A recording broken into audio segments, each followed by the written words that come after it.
Have you ever been killed in a game and thought to yourself, what could I have done to survive? In Phantom Brigade, you will never have this problem because you can accurately predict the future. Phantom Brigade is one of the most unique games I have seen in a while. It is a hybrid game, being a mix between two different genres, turn-based and real-time. Now, I'll give you a quick overview on Phantom Brigade.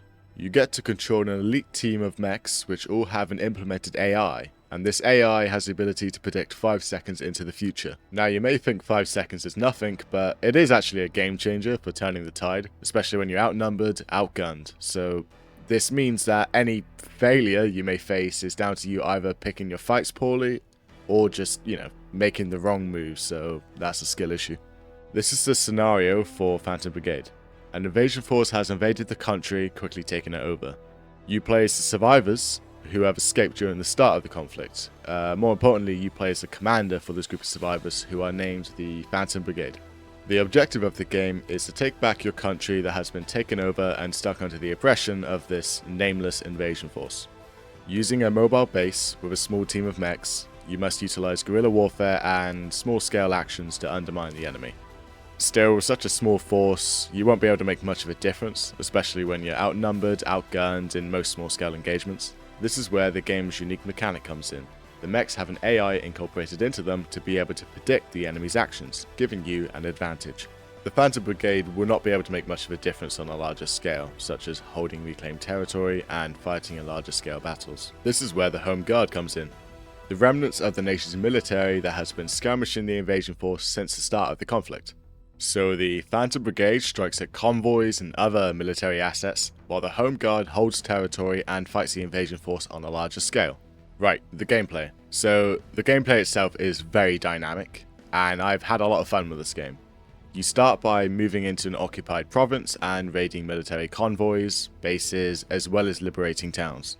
As you do this, the enemy will grow its escalation level, deploying hunting squads as well as small armies to hinder and try to kill you. As you strike more enemy assets, the escalation will grow, and the Home Guard will eventually advance into the province to help contest it. You will then have to strike key facilities and assassinate the enemy leadership to help the Home Guard take the province. There will also be major battles that take place, in which you can reinforce fighting alongside the Home Guard against a large army. This will help sway the balance of power so the Home Guard can take the province. Once the grip on the region has been shaken, the Phantom Brigade has to eliminate the final enemy asset in the region, which are normally behemoth walkers with different classes. So far I've fought a frigate class and a cruiser class behemoth. Both are a challenge and a really satisfying resolution for liberating a province. So this is how a battle would roughly go. When you start a battle, you will be presented with a timeline for the next 5 seconds, so you can scroll along, look across, and see how the enemy will move and attack. You can then plan the movement and attacks of your mechs to avoid enemy fire and retaliate. Moving your mouse over the timeline will highlight all the actions, so you can see how the battle would take place before you finally confirm and advance the next 5 seconds. You then watch how your actions play out in real time against the enemy. Just be careful to make sure you don't accidentally make all your mechs run into each other. Once you have won a battle, you can scavenge parts from the enemy mechs to add to your own, or you could scrap them down to make upgrades to the base, or just build your own weapons and parts. Pros for Phantom Brigade is that it is definitely fun and engaging gameplay.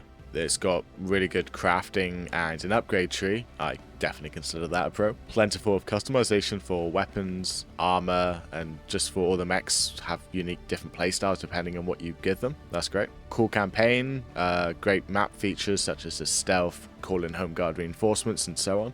It's also really fun to theorize what you can do with your mechs, what loadouts to give them, and it is enjoyable to pick what you want to target in the province as well. So you can attack a weapons convoy to scavenge enemy gear, or you can attack a base to weaken the enemy's grip on the region.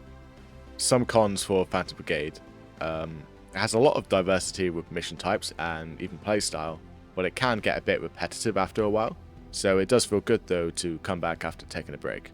Another con, some of the maps do feel the same, and also the game has a very cool scenario with this whole invasion force, but overall there really is no story or context to the invasion or even your own nation. Right, so is Phantom Brigade worth playing? It is a fun game with a cool twist of being able to predict the enemy's actions and play around them.